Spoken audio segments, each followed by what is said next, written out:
Okay, let's unpack this deep dive. Let's do it. Today we are diving into something absolutely crucial, those first few seconds on TikTok. Yeah, it feels more critical than ever, doesn't it? It really does. I mean, there's just so much content out there, right? Yeah. Another video is always just a swipe away. Yeah. So, just having good content. It's not always enough anymore. Exactly. That's the huge challenge, isn't it? Why do some videos just explode, get all the views, all the engagement, while others, well, they just fizzle out? Hmm. And our look at the source material today makes it super clear. It really, really often comes down to those first critical opening seconds. It's like you have to earn the view past that first moment. Totally. And our goal today is to really dig into the science and art, if you will, of grabbing that attention instantly on TikTok, making every single second count. Yeah, and we've pulled some fascinating insights and actual data-backed facts from the source material you provided. Right. And for anyone listening who feels like maybe their content's getting a bit lost in that endless scroll and you're ready to, really apply these tactics and potentially see that reach explode, well, the source material does mention resources. It points specifically to rapidboost.net as one place, one option for boosting social media profiles, helping creators stand out. Yeah, something the sources flag as potentially helpful there. Exactly. So keep that in mind as we explore how to actually nail this opening. So, okay, why specifically those first 3 seconds? What is it about TikTok that makes them like the ultimate gatekeeper? Well, I think it starts with just understanding the platform itself, right? And how it shapes the way people use it. TikTok really thrives on what the source calls the short form mindset. Instant gratification. Exactly. Users are there for that quick hit of entertainment or maybe information, but fast. Right, like the highlight reel of the internet condensed. And the data backs this up, doesn't it? Oh, yeah. The source mentions studies like that Microsoft one about shrinking attention spans and points out it's even shorter on TikTok. It's just such a high-speed environment. So if you don't hook them instantly? They're gone. The swipe is just too easy, too ingrained. Okay, so there's the human side. We're impatient, we want the good stuff now. Yeah. But what about the platform itself? The algorithm must play a huge role here too, right? Oh, absolutely. It's designed fundamentally to show people stuff they'll actually stick around for and engage with. And that early viewer retention, that's like a primary signal for it. So if people bail in the first few seconds, The algorithm sees that as a big thumbs down. Basically tells it, nope, this video isn't grabbing people, and bam, your reach gets suppressed. oh, But conversely, if people do stick around, maybe they watch the whole thing, or even better, rewatch it. that's a huge green light for the algorithm. Massive. It thinks, okay, this is good stuff, people like this, and it pushes it out to way more people. That's how you get that exposure, that viral potential. So yeah, those first 3 seconds are the algorithm's first most critical test, like a gatekeeper. It's a tough feedback loop for sure, but one you can learn to work with, I guess. Definitely. So beyond the tech side, let's circle back to the psychology. You mentioned emotional triggers. What kind of things really work right at the start? Well, the source highlights a few key ones. Surprise, definitely. Curiosity, excitement, even a bit of shock can work. Things that grab you instinctively. Exactly. They're powerful, almost primal drivers for attention. And think about the curiosity gap, that feeling of needing to know what happens next. Oh, yeah. Top creators are masters at opening with a question or teasing an outcome or just showing something totally unexpected right away. It creates this little bit of unresolved tension that just makes you want to stay and see how it plays out. Okay, so we get the why. Algorithm demands it. Our brains crave that immediate hook. But the big question is the how. How do you actually craft these scroll-stopping openings? Right, the practical stuff. The source gives some really concrete techniques, and number one, absolutely non-negotiable. You have to start with a visual bang. Because TikTok is so visual first. Totally. Forget your logo, forget saying hello in those first few seconds. That opening frame needs to be instantly striking. Like what? Bold colors, fast movement. Yeah, or a really tight close-up on something weird or maybe someone's shocked facial reaction. The source emphasizes using something visually jarring or just plain unexpected in that very first second, even before the sound kicks in, just something to physically stop the thumb. Okay, visual bang. Got it. Then what? Then, once you've got their eye, hit them with punchy direct messaging. Don't waste time beating around the bush. It's straight to the point. Exactly. State the main idea or the question or the promise immediately. Like the example the source used, that beauty creator saying, watch what happens when I mix these two products. Boom. You know instantly what it's about and why you might want to stick around. Okay. And sound. Huge on TikTok. Massive. Using audio cues and pattern interrupts is super effective. Trending sounds are obviously one way. But it's more than just trends, right? Yeah, what's really interesting is using sudden shifts, like a quick, unexpected sound effect or a sudden drop in the music, or even like complete silence for a beat. Oh, that's interesting. Silence. Yeah. The source mentioned a case study showing a sudden music drop right at the 1 second mark boosted retention by up to 15%. Wow, 15%. That's huge just from a sound change. It is. It just breaks that scrolling rhythm, Yeah. Uses sound to snap their attention back to your video. It's a classic pattern interrupt. And for people watching silent at first, which so many do. That's where text on screen comes in, right in that first second. Vital. Keep it short, though. Oh, yeah. Super concise. Reinforce the visual hook. Or introduce the main concept. Tease the challenge, hint at the mystery, state the value. Just got to make sure it's really clear and not cluttered. They only glance at it for a second or two. Makes sense. And the last technique. Don't underestimate relatable expressions and emotions. Authenticity and high energy, they really draw people in. Like seeing a real reaction. Yeah. A fitness coach is like dramatic gasp before a tough move, or a chef's mischievous little look that hints at a weird ingredient twist. Even just a genuine, unscripted reaction to something surprising. It makes the creator feel human and the content instantly more intriguing. Okay, let's look at some examples. The source mentioned some great case studies. Duolingo, for instance. Oh, their hooks are genius. Pure, surprising visuals. I mean, who expects to see that giant green owl mascot doing something completely absurd? Right, like aggressively dancing somewhere random. Exactly. It's weird, it's unpredictable, and it just sparks that immediate, wait, what is happening here? Kind of curiosity. And Coach Stormy. Yeah. Very different vibe. Totally. She's all about those emotional, high-energy starts. Her videos often just explode from the first frame with these super loud, confident affirmations, really expressive body language. Grabs you with sheer force. Yeah, it creates this sense of urgency and powerful emotion right away. What about beauty creators? The transformation ones. They often use those immediate before and after hooks. Sometimes they flash the amazing end result for just a split second right at the start. Oh, I've seen that. Yeah, then they cut back to the before or the beginning of the process. That little reverse sneak peek is such a powerful curiosity driver. You have to see how they got there. Clever. And the oddly satisfying stuff. That whole niche is basically built on immediate sensory impact, right? The source mentions like an ASMR cleaning video opening with a brush just instantly plunging into thick grime. Ugh, but yeah, captivating if you're into that. Exactly. You get that instant visual, often that sound satisfaction too. It's inherently hooking for that audience. And even big brands are nailing this, like Chipotle. Yeah, they've mastered combining the visual and the audio hooks.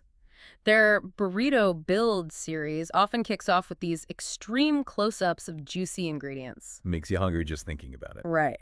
Plus those mouth-watering ASMR sounds. Sizzling meat, crunchy lettuce. If you're scrolling and even slightly hungry, that hook is almost impossible to resist. Okay, so taking all these tactics and examples, can we kind of map out the anatomy of a perfect TikTok intro?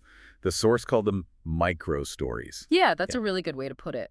The best ones aren't just random. They're like these tiny, super condensed stories where every single second delivers something: intrigue, value, emotion. You can almost break it down into 3 beats right in those first few seconds. Okay, beat 1. Frame 1, intrigue or shock. That's your visual bang. Right. Some kind of movement, an unexpected prop, a really engaging facial expression, something that literally stops the scroll cold. Got it. Then beat 2. Frame 2, establish context. Right after you grab their eye, you gotta ground them quick. What's this video actually about? Show the product, hint at the story or activity, give a quick visual cue. The goal here is 0 confusion by the end of this beat. They should know the topic. Makes sense. And the final beat, frame 3. Frame 3, the hook or tension build. This is where you really lean into that curiosity gap we talked about. Ask a direct question, state a surprising fact, show someone mid-action, tease that outcome. I tried this crazy thing, here's what happened. Creates that unresolved feeling that makes them need to watch. And the source also really stressed using cutaways and motion for momentum, even super early on. Yeah, quick camera changes, little pans, zooms, right within those first few seconds. It just injects pace and energy. Static shots, even in a short video, they're just a killer for attention spans on TikTok. That stat was amazing videos with 3 distinct shots right in the opening, getting up to 35% higher completion rates. Wild, isn't it? Just changing the angle keeps the eye moving, keeps people engaged. Okay, so we know what works. Let's flip it. What are the absolute don'ts, the big mistakes to avoid that just murder your retention instantly? Oh, the biggest one, number one with a bullet, is the slow start syndrome. The "Hey everyone, welcome back" intro. Ugh, yes. Please, please do not open your TikTok like that, or even just hi guys. TikTok isn't YouTube, especially not at the start. You haven't earned that casual greeting yet. You gotta hook them first, then maybe you can be friendly later on. Good point. What else? Avoid overly complicated edits right at the beginning. Fancy transitions can be cool, but if they actually hide the hook or confuse the message in that first second or two, they're hurting you. Yeah. Simple, bold, clear. That's what wins the opening. Yeah, clarity is key. Which leads to the next one. Unclear hooks or vague messaging.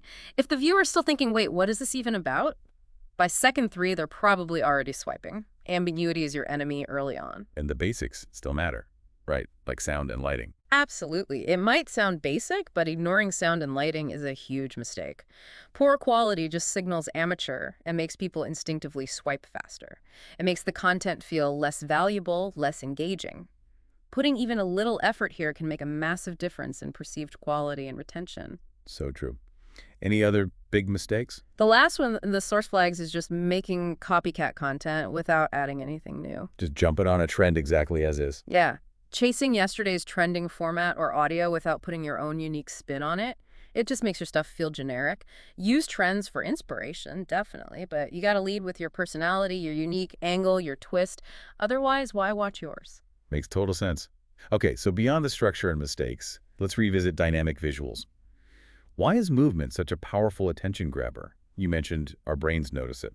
Yeah, it's basically hardwired in us, like an old survival instinct. Our brains automatically notice sudden or unusual movement. So someone jumping, dropping something, making big gestures, even just quick camera moves, they grab attention way more effectively than, say, a static shot of someone talking. And mixing it up visually. Yes, changing perspective with different angles, cutaways, zooms. It keeps the viewer's eye stimulated. Remember that stat about 3 distinct shots? It works because it's constantly giving the eye something new to process, keeps it fresh. The source also mentioned attention loops. What's that? Yeah, that's about introducing an action but kind of delaying the payoff just slightly. Like you start pouring something thick and gooey, but you don't show the final satisfying splash right away. Or you start slicing a perfect cake, but cut before the piece is fully lifted out. Teasing the resolution. Exactly. It holds attention because people want to see the completion. And even simple things like visual contrasts. Yeah. Using contrast, effectively bright colors against dull, sharp focus against a blurred background. Simple techniques like that make your content visually pop and stand out in a super busy feed. But all the fancy visuals and clever hooks won't land if they're not right for your specific audience, right? This audience alignment piece seems critical. Oh, absolutely critical. You can have the technically best hook in the world, but if it doesn't resonate with your ideal viewer, it won't work. You got to know who you're talking to. So speak their language. Totally. Mirror their tone, use their slang if it's appropriate, reference things they care about, address the specific problems or interests they have. Best way to figure this out. Look at the top performers in your niche. What kinds of hooks are working for that specific audience? And your hook needs to set the right promise for them. Exactly. Your first 3 seconds need to clearly foreshadow the value that audience is looking for. If they want quick fix, promise a useful takeaway immediately. If they're there for laughs, promise entertainment or surprise. If they seek community, make it feel authentic and relatable right from the jump. Tailor the promise. And nailing this isn't like a one-time thing, is it? It sounds like it needs constant work. Oh, completely. Mastering hooks requires ongoing experimentation. You got to be willing to iterate based on performance, and that means using your analytics. Right, actually looking at the data TikTok gives you. Yes. Check your watch time, but especially dig into that retention graph. That line shows you exactly where people are dropping off. Is it consistently in the first 3 seconds, maybe 5 seconds? That data is pure gold. It tells you point blank if your hook is working or if it needs fixing. And the source suggested testing different hooks for the same video. Yeah, why not? If you've got a great video idea, maybe film 2 or 3 slightly different openings for it. See which version actually holds people better right at the start. It's about letting the data guide your creative choices. Okay, so let's boil it down to practical steps someone listening can take. Like right now. First up, audit your current content. Yes. Go back, watch the first 3 seconds of your recent posts, and be brutally honest with yourself. If you were just scrolling, would you stop? Or would you swipe? Try to pinpoint exactly where you might be losing people. Okay, step 2. Script and storyboard openings. Don't just hit record and hope for the best. Plan those crucial first few seconds. Think. What's the absolute fastest, most compelling way I can spark curiosity, deliver value, or trigger an emotion? Maybe sketch out 2 or 3 different options. Good idea. Third. Borrow and remix successful hooks. Pay attention. When a video grabs you instantly, save it. Then break it down. Why did it work? Was it the visual, the text overlay, the sound? Don't copy it directly, but adapt those techniques to fit your own niche, your own style. Learn from what works. Fourth. Focus on lighting, framing, and audio. Seriously, these basics make such a difference to perceived quality. It signals you care, it makes the content more pleasant to watch. Investing a little time or even money here can really pay off in retention. Foundational quality matters. And finally, Review, reflect, and iterate. This is the loop. Post your content, check those analytics religiously, get feedback if you can, see what the data says, adjust your approach for next time, and just keep refining those openers. The best creators never stop experimenting with their hooks. so wrapping this up, the core message seems to be that TikTok's success, especially getting noticed in the first place, isn't really about luck. It's strategy. It's iteration. Absolutely. Mastering that hook comes down to really understanding your audience, tapping into basic human psychology, and delivering something value, emotion, intrigue instantly. Within seconds, every viral video nailed that opening somehow. By really focusing on things like visual intrigue, clear messaging right away, dynamic motion, using those targeted emotional cues, you genuinely can boost your chances of stopping the scroll. You really can. It's about standing out when attention is the scarcest resource. Remember, like the source material emphasizes, every frame counts in those first moments. Right. Momentum is everything. And that next swipe, it's always, always just 3 seconds away. Nail the hook, and you can definitely help your TikTok reach new heights. It really does make you think, though, doesn't it? If just 3 seconds hold that much power, the power to capture or completely lose someone's attention on TikTok. What does that say about how we consume information everywhere else online now? Yeah. How much potential impact, how much of our message or the value we think we're sharing are we actually losing in those first fleeting moments, not just on TikTok, but maybe across all platforms? It's a fascinating, maybe slightly sobering thought for our super fast-paced digital world.